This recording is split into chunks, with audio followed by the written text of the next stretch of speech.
Arrakana waa'ee kiyyaa fi waa'ee ustaazara dubbachuu barbaadeetinani. Assalaamu alaykum warahmatullahi wabarakatuh.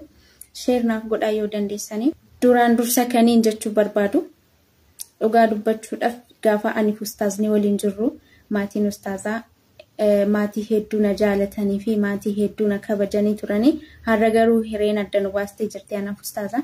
Kanaaf jennaan jechoonni ani fayyadamu yookaan immoo gochoonni ani godhu kuni yooniniif maybe maatii ustaazaa kanaan kan muufachiisoo ta'e yookaan immoo kan muufachiisee jiru ta'e ifama sin gaafadha. Wallahi ifama guddaa siniin jedha. Abbaa fi haadha isaa obbolaa isaa hunda keessaniyyuu jechuudha. Itti aansuudhaan immoo ustaazallee wanti ani gochaa jiru maybe commentiin ani barreessu wantoonni tokko yoo jireenya kee irratti kan miidhaa fidan ta'e gaa'ela kee irratti kan miidhaa fiduu ta'e dhiifama narraa ta'e dhiifama guddaa si gaafadha. Ani jireenya kee keessaa baheetiin jira. Amma namuu jireenya ofii jireenya mataasaa jiraataa jira. Ani immoo wanni kun akkanatti ni guddata jedhee yaademti. Wallahi taphaafiin ani commentii tokko barreessa malee okan akka namoonni guddisanii ilaalanii kanatti commentii nani barreessu fi jechuun nani jedhu kun akka waan guddatee mul'atu tokko natti hin fakkaanne garuu yoo san ta'e immoo dhiifama guddaan sin gaafadha. Itti aansuudhaan immoo hawaasa keenya hawaasa bal'aa sinillee dhiifama wanti nani godhaa jiru kun tarii jireenya ustaazarratti wanni biraanii fida yoo ta'e dhiifama siniin jedha. Itti aansuudhaan immoo ustaazni kan gandaa miti. Ustaazni waardiyyaa diiniiti kan ummata musliimaa cufaatiif waan dhiifama narraa ta'a. Namni dogongorri jiru namni dogongoraa jechaan dogongoruu danda'a gochaan dogongoruu danda'a waan hedduudhaan dogongoruu danda'a. Dogongorri ilma namaa kun dogongora garaagara bifa garaagaraatiin haa dhufu malee namni dogongoruu danda'a. Dubbatanii na dubbachiisuu danda'u. Sabbar zeena akkam nagaa fayyaa jirtu ummanni keenya kan baale hedduu galatoomaadha. Isin galatoonfachuun barbaada. Uffata keenya ka Harargee kaayattanii akkasitti ibsaa bira dheeytanii Harargee fakkaatanii shaagootanii maakii teenya gammachiisuu keessaniif galatooma. Ummanni Harargeedhaa ammoo wanni dhaqee gartee maakii laaliniif ummata Harargee kakaayiroo keessa jirtu tokkoon beeytu miciyyoon.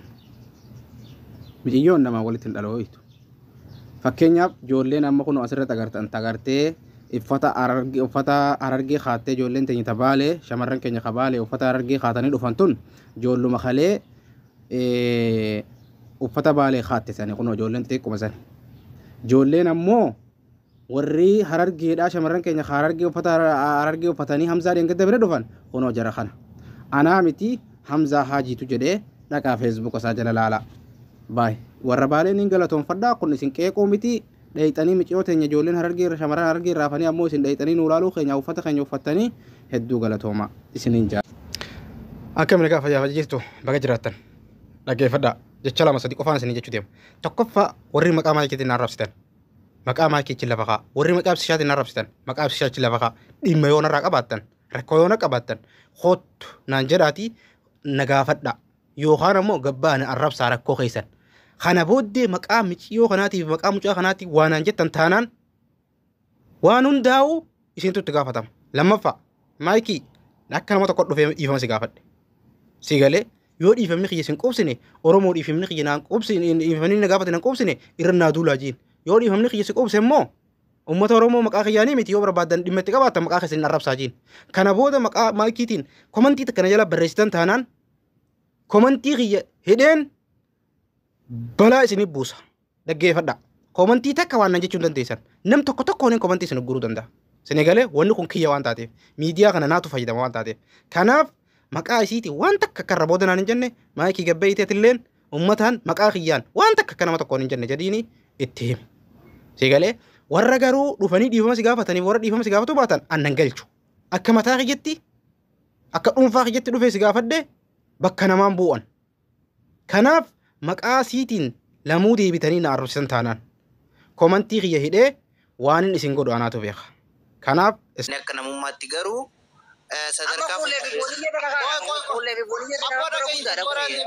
abbaa gurbama kana yaa akii dadhabne isaan deebina akka kuulleetti akka namummaatti wanni irraa irrate hin jiru kuullishaa garuu sadarkaa fuudhaaf heerumaa bira cukuttee jenne malee. Ayya kutu mereka kaba kutu yang tahu dia mereka kerja med dunia lagi racun mau kutele.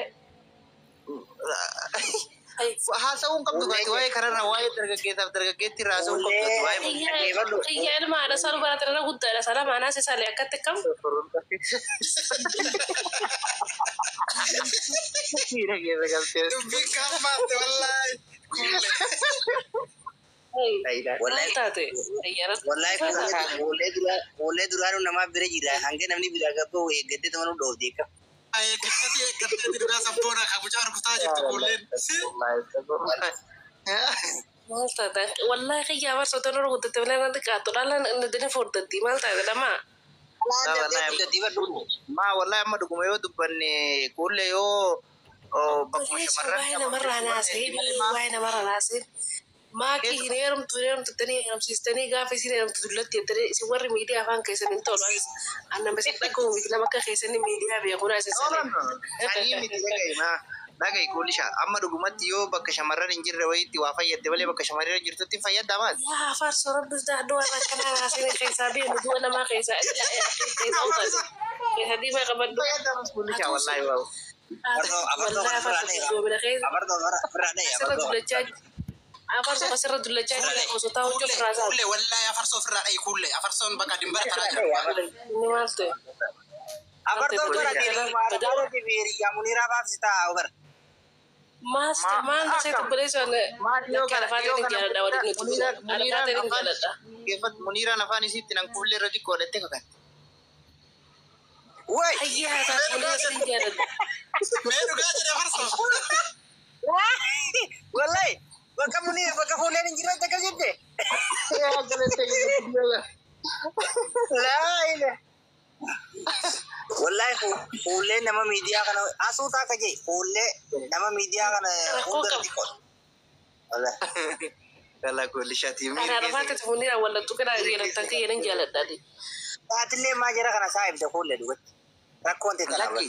Tan ko famiti bara malle warra hafe jira bara warra titilla kay nama fa jara kana hunda kesa dhaggeeffadhu manguddo TikTok ina siyarre ga shamarrani ati kadira abarto geelen tu dadan kamdu dadan namni geele tana lalate geele jarri kenya geele tana lalate geele amma fakkeenyaaf sadarkaa ofiitti daaddaa taate kaasiin arafaatee faa maarre maal balleessi. Wallahi jaran dada mina hulen bara dengeda amata lama dura tikison armisi kun tikida kono kan amata lama dura ruza badia gidewa ummata araba